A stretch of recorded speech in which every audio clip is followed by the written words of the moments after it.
இந்த ஜனநாயகன் படத்துல மிகப்பெரிய அளவுல அவருக்கான அரசியல் அதிகாரத்தை அந்த அத்தியாயத்தை தொடங்குவதற்கான ஒரு மெசேஜா இந்த ஜனநாயகன் படம் இருக்குமா அப்படிங்கிறத ஜனவரி படம் வெளியானோடனே தெரியும். ஆனா இதற்கு இடைப்பட்ட காலகட்டங்கள்ல படம் வந்து எந்த அளவுக்கு அரசியலை சார்ந்து வெளியில வருது, அடுத்தடுத்த போஸ்டர் சோல டீசர் வெளியில வருது அப்படின்னா நிச்சயமா அதற்கான விளைவுகளையும் சந்திப்பதற்கான வாய்ப்புகளும் நிறையவே இருக்கு அப்படின்றது நம்மளால புரிஞ்சுக்க முடியுது.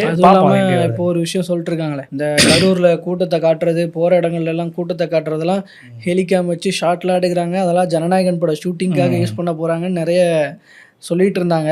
அது அவங்க சும்மா அடிச்சு விடுறாங்களா இல்ல உண்மையாலே ஷூட்டிங்காக பயன்படுத்தி இருக்கிறாங்களா இல்ல பயன்படுத்தினா அது எப்படியான விளைவுகளை ஏற்படுத்துங்கிறத ஒருவேளை அது படத்துல அந்த மாதிரியான சீனரிஸ் ஏதாவது வந்து இதுக்காக எடுக்கப்பட்டதாச்சே அப்படின்னு இது அன்னைக்கு இது அது இல்லை அப்படின்ற மாதிரி ஏதாவது ஃபைண்ட் அவுட் ஆச்சுன்னா, ஒரு வேளை வந்துச்சுன்னா அது திரும்ப அந்த படம் வந்ததுக்கப்புறம் ஒரு பெரிய பூதாகரமாக ஒரு பிரச்சனையாக உருவாகும். பட் அது இருக்கா இல்லைன்னா தெரில, அது பார்க்கலாம் நம்ம பொறுத்திருந்து. ஸோ நான் சொன்னபடி இப்போ பேக் டு தி ஃபார்ம்ன்ற மாதிரி தமிழக வெற்றி கழகத்தினுடைய அந்த சிறப்பு பொதுக்குழு கூட்டம் அங்கே அதில் வந்து நடந்த சில விஷயங்கள் பொலிட்டிக்கலாக என்னென்ன கோணங்களில் பார்க்கப்படுது அப்படிங்கிற விஷயம்லாம் பார்க்கலாம்.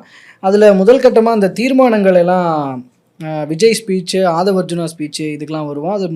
அதுக்கு முன்னாடி இந்த தீர்மானங்கள் என்னென்ன மெயின் ஹைலைட்டடாக ஜஸ்ட் ஒரு சிங்கிள் லைனாக பார்த்துக்கலாம்.